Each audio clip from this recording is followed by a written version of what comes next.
What's going on, world? Welcome back to another episode of the Plants and PRs podcast. My name is Tyler Egan, and I will be your host for this episode and every other episode. If you're new here, new to me, to my content, I am a NASM certified personal trainer. I am a vegan athlete. I am a volleyballer, to be specific, and I'm just a huge health and fitness advocate. So, for those of you who are new, I like to be honest, and I like to be very open. I like to drink a lot of water and splash it on my face. So in the spirit of the honesty and the being open part, I've been in a very good mental spot lately. I've been very ambitious, and I've been motivated more than I ever have. And I wanted to share the steps I took to get here, because I've had my fair share of ups and downs mentally, like most people have, and it's inevitably led me to my motivation coming and going in waves. And after I talked to some of my friends, ran a poll on my Instagram, and just got some more feedback from people, I noticed how many people struggle with motivation. And some of the people I talked to said that they might have struggled with food and not the workouts, and vice versa. So they struggle with motivation to work out, but they can follow a diet, and they can not follow a diet but have motivation to work out. Because I've been so focused and motivated, it felt like a really good time to share how I've maintained the motivation. I mean, maybe it'll help somebody, I don't know. This leads me to today's episode, my topic, and how I stay motivated. But first, drink your water. I'm serious, drink it. For a little bit of context, for those of you who are new, I'm only 26, so take that for what it is. None of this happened to me overnight. It's taken me a lot of patience, and that's one of the key principles I'm going to talk about in this. But it's still something I work on daily. It requires a lot of mindfulness, and it requires a lot of discipline, honestly. It's going to require a lot of work. It required a lot of work. But these are just the steps I took. I didn't realize that these were steps or hurdles that I had to overcome. It was just kind of something I went through, and then looked back and was like, oh shit, I went through that. So let's rewind a little bit, give you some backstory, and you can understand me a little bit better and how I got to these points. I'm 20 years old and fresh out of a relationship. I'm in the worst mental spot possible. I'm a fucking lunatic, I swear. I enjoy drinking a lot, 4 or 5 days a week at least, and just kind of followed the herd. I followed the social norm, if you will, to what society is supposed to be like, or what you're supposed to do in society. I would go to the gym like 2 days a week. That was mostly just to hold off beer weight, if I'm, keeping with the honesty thing. And I'm going to say sorry to Planet Fitness, because I never actually canceled my membership. I just kind of stopped paying. Sorry, guys. But 4 years went by, and in that time period, I did nothing but drink, lay around, eat like shit, play video games, complain all the time about my life, just point fingers at other people. I was not in a good spot. All the kind of changed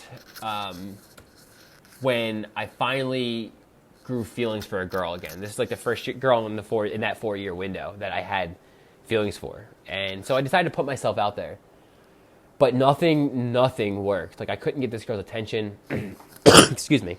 And it just felt like, why am I doing this? But I took a step back, and I realized that, well, I can't expect this girl to like me, because I don't even like myself. So it was around that time that I decided to commit to myself. Now, I didn't go full all eggs in one basket thing, but I committed myself on a small level and worked my way up. But I did commit to holding myself a bit more accountable, and learning more about myself, like what triggers me, blah, blah, blah, all that stuff. And I committed to, when I fall off the wagon, to get back on. Don't let 4 years go by again. What I didn't realize at the time how much how much time and effort it was going to take. But I did join a gym. I took my nutrition a little bit more seriously, and I did commit to myself for what that was worth. So that was my first step. So if you're struggling with motivation right now, ask yourself that. You know, everybody's answer is probably going to be different, but are you committed to yourself? Man, it takes a lot to talk. So I'm eating healthier, and huge asterisk there because I'm eating like healthy on the weekends. I'm one of those. I'm eating healthy on the weekend, or I'm eating healthy on the weekdays, working out during the week. On the weekends, I'm eating like shit. I'm still drinking like a fish. And I'm a year in, and I noticed like no fucking progress. And everything hurt. My joints were all fucked up. I swear that kind of, what I did in the beginning led to where I'm at now.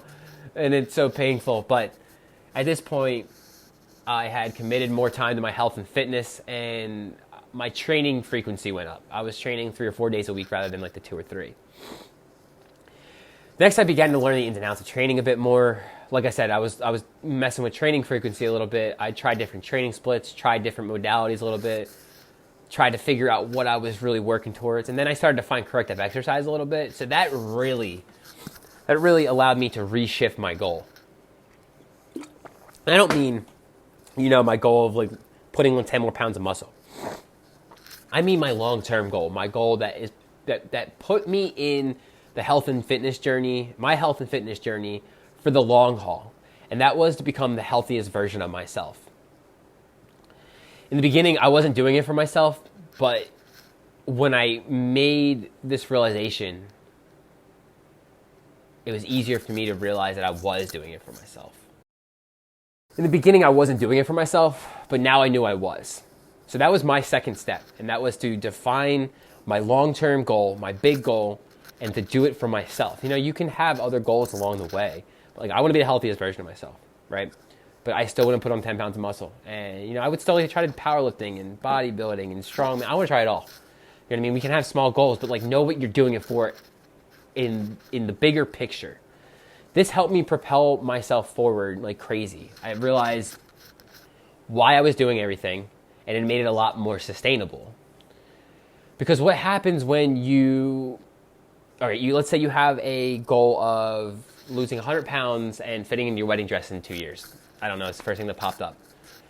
What happens when you achieve that smaller goal? What happens when you lose that 100 pounds, you fit in your wedding dress, you look great, you take some pictures, but what happens next? You know what I mean?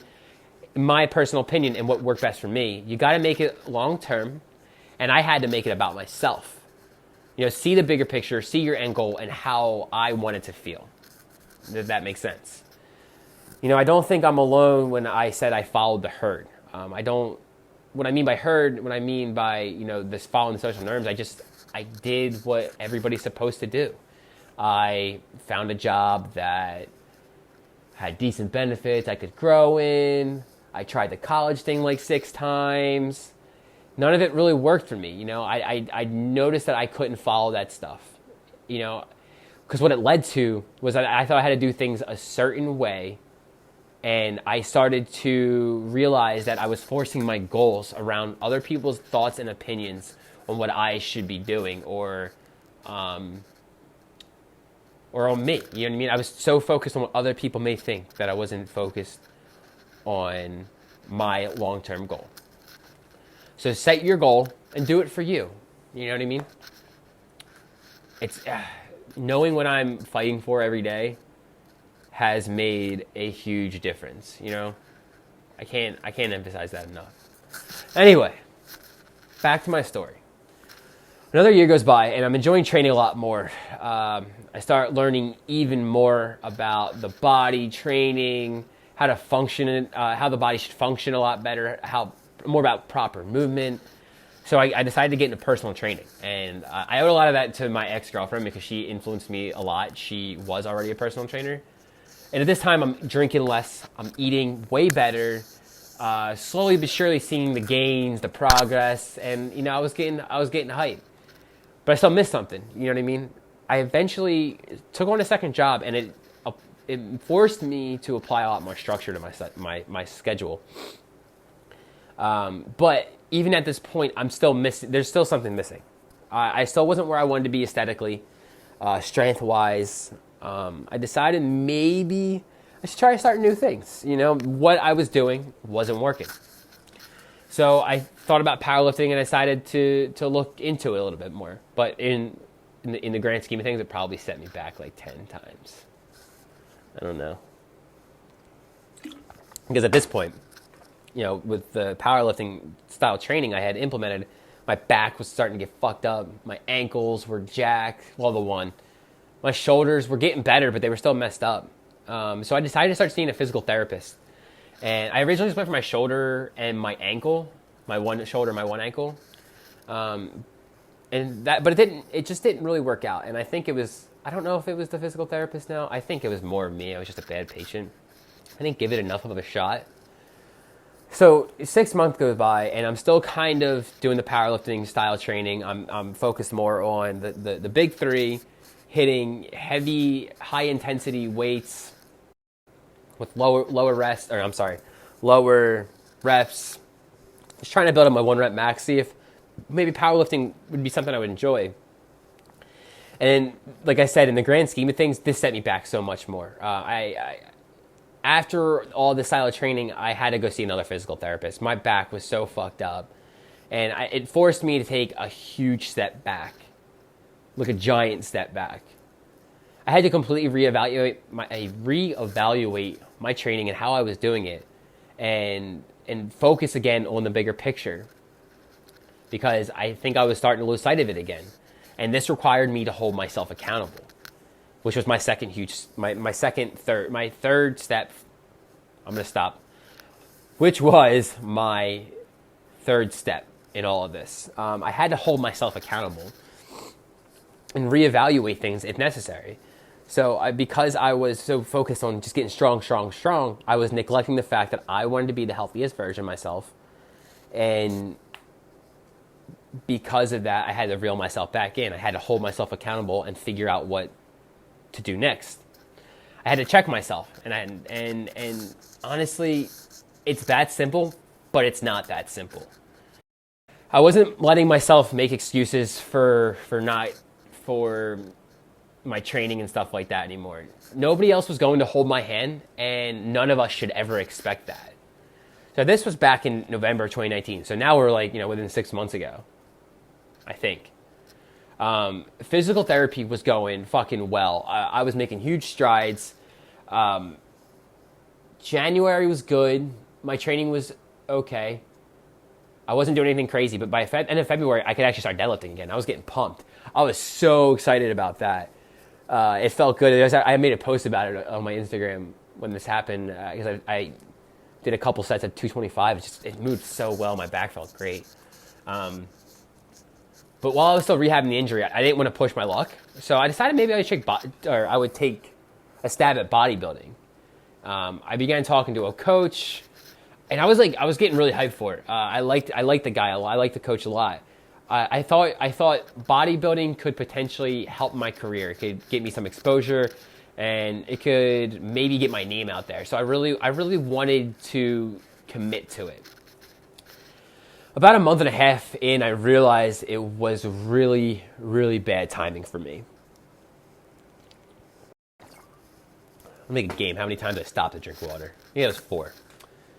I had just gotten out of a relationship. Not something I touched on yet, but my digestion was all over the place.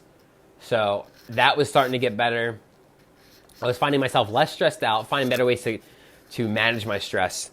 And I was finally starting to get better. So I had to follow the advice of one of my favorite people to follow on Instagram, social media, and that's Gary Vee. And I had to deploy a shitload of self-awareness. And it forced me to recognize that I wasn't going to make everything better by forcing my way through things. So forcing myself to do bodybuilding wasn't going to make shit better. It may work for some people, forcing yourself through a situation, but in this particular case and where I was at, it wasn't going to work for me because I do it to myself too. I force myself to do things. I had to do what was best for me at the time. And bodybuilding, while I think it's cool as fuck, I believe you personally personally, I believe in order to do bodybuilding, you need, from my understanding of it, an incredible amount of discipline, and you need to be in a very good mental spot to be able to handle it. And I just don't think I was there. So that was my fourth step, complete self-awareness, recognizing what where I was at mentally, physically, spiritually, and where I wanted to go and what my motives were at the end of the day. I can say I'm finally I'm finally getting there. I understand myself, and I understand what I'm capable of. I understand where I'm at mentally and emotionally, and this is like 2 months later, almost 3 months later. And this ties perfectly, like the self-awareness thing ties perfectly in to my last point. Or maybe it doesn't. It does in my head. And I think most people, especially those who know me, can possibly guess my biggest hurdle to overcome, the step that took me the longest. And that was number 5, patience. It wasn't really until COVID-19 hit that I really realized It wasn't until COVID-19 hit that I noticed how patient I really had become. Patience is the one thing I really lacked, and it was the most important thing for me to stay motivated. But even acquiring patience took a lot of patience. Like I said, I was 3 years, I'm 3 years into this stuff, and I'm just finally getting patient with myself. It's a journey, but it's worth it. I had to be patient with myself, and I had to understand all my circumstances. Deploying self-awareness, committing to myself, setting my goals, and holding myself accountable, added with the patience, had really put me in a spot to never lose my motivation. So you see, it wasn't just doing it wasn't just setting my goal. It wasn't just committing to myself. It was the combination of all of these things. And I knew what I was fighting for, and I knew why I was doing it. I knew I was doing it for myself, and I'm going to be able to pick myself because I knew I was doing it for myself, because I had patience and deployed self-awareness and had set my goals, all these things. It put me in a really good spot to not lose my motivation. I knew I was doing it for myself at this point. I knew I was going to be able to pick myself back up when I would fall down, without a doubt. And I knew that I realized I was in this for the long haul. Now I can honestly say it's going to take a lot for me to lose my motivation. Maybe getting shot in the foot will do it, or both feet. Knock on wood. I don't know if you heard that. But it was this compilation of all these things that helped me stay motivated. It helped me believe in my fucking self. And it helps instill the confidence I need to stay consistent and motivated every fucking day. I don't really know how else to sum that all up. I hope that all makes sense to you guys. Again, these are a lot of the things, this is what I went through. These were the steps that I needed, the hurdles I had to overcome to put me in this spot. It again, didn't happen overnight. But if you took something from this, please share it with a friend. Leave a like, leave a comment, subscribe to my YouTube channel if you're on YouTube. Go check out the podcast over on Apple. Subscribe there, rate, all that shit. Connect with me elsewhere on social. I would love to connect. I'm on TikTok, Twitter, Instagram. Links will be in the bio. They'll be on whatever. I don't know how all of this stuff works yet. But I'll see you in another episode. Peace.